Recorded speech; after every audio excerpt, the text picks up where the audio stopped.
Imagine this. A quiet girl, carrying a worn-out backpack, walks into a new school for the first time. Her clothes aren't branded, her sneakers are scuffed, and she doesn't say much.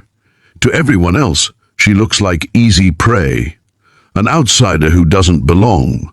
But what no one knew, not the bullies, not the bystanders, not even the teachers, was that this so-called weak girl carried a secret that would flip their entire world upside down.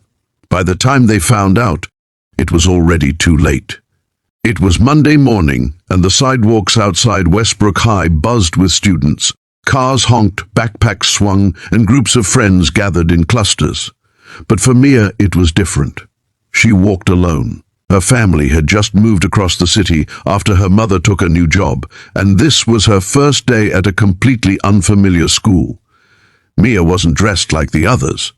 No designer jacket, no shiny phone in her hand. Just a plain white top, a beige skirt, and the same sneakers she had been wearing for 2 years. To her, clothes didn't matter, survival did. She had learned that long ago. As she walked through the gates, whispers followed her. Some students looked her up and down with smirks, others laughed under their breath. It didn't take long before the school's self-proclaimed King Brad, tall, cocky, wearing his red varsity jacket, locked his eyes on her. Brad thrived on humiliating newcomers. To him, making someone cry was entertainment. "Yo, scholarship trash!" Brad shouted across the courtyard, drawing the attention of the crowd. His group of friends snickered. Mia froze, her knuckles tightened around her backpack straps. Brad strutted forward, towering over her, with 3 girls from his clique recording on their phones. "What's your name, huh? Doesn't matter, you won't last a week here," he sneered. The crowd closed in, waiting for the show. Then it happened. Out of nowhere, Brad slammed his knee upward, hitting Mia square in the face. The pain was instant, her head snapping back as her hands shot up to cover her nose. Laughter erupted. Someone yelled, "Welcome to Westbrook, loser!" Tears welled up in Mia's eyes, not from the pain, but from the sheer humiliation. The cameras were out, recording every second.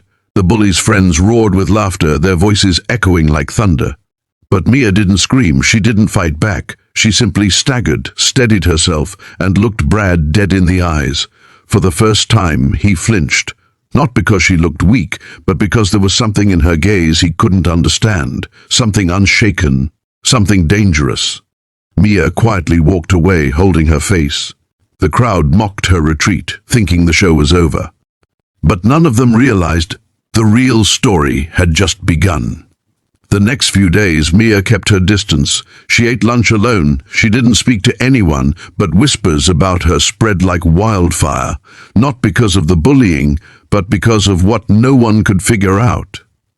Who was she really? Brad's crew, proud of their video, tried to post it online. But mysteriously, every time they uploaded it, the video was taken down within minutes. They laughed it off at first, but unease started to creep in.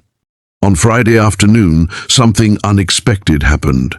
The school gym buzzed with energy as students gathered for the big pep rally. Brad, as usual, was in the spotlight, hyping up the crowd. But then the principal stepped onto the stage. "Before we begin," he announced, "I'd like to introduce someone very special who has just transferred here. Some of you may already know her name, Mia Lin." The crowd turned their heads as Mia walked calmly onto the stage. Brad's smirk returned instantly, until the principal continued. "What many of you don't know is that Mia isn't just any student. She's a 2-time national martial arts champion, representing the country in international competitions. Her discipline, skill, and perseverance have made her one of the most respected young fighters in the nation." The gym fell silent. Brad's jaw dropped. His friends stared in shock. The same girl he had humiliated, the one he thought was powerless, was, in fact, a warrior. Mia stepped up to the microphone. Her voice was steady, calm, but filled with emotion. "People often mistake kindness for weakness. They see quietness as fear. But the truth is, some of the strongest battles are fought in silence. I didn't come here to fight anyone. I came here to learn, to grow, to build a future. But let this be a reminder. No one has the right to break someone else down, not for where they come from, not for what they wear, and not for who they are.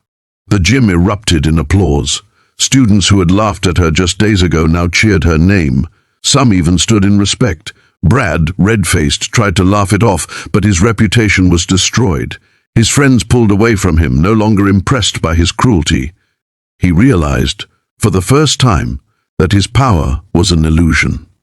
As for Mia, she didn't seek revenge. She didn't humiliate Brad back. Instead, she used her strength to inspire others.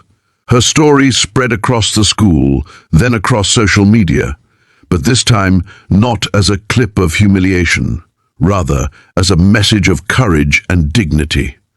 And that's the truth about Mia, the girl who was kneed in the face, but stood taller than everyone in the end.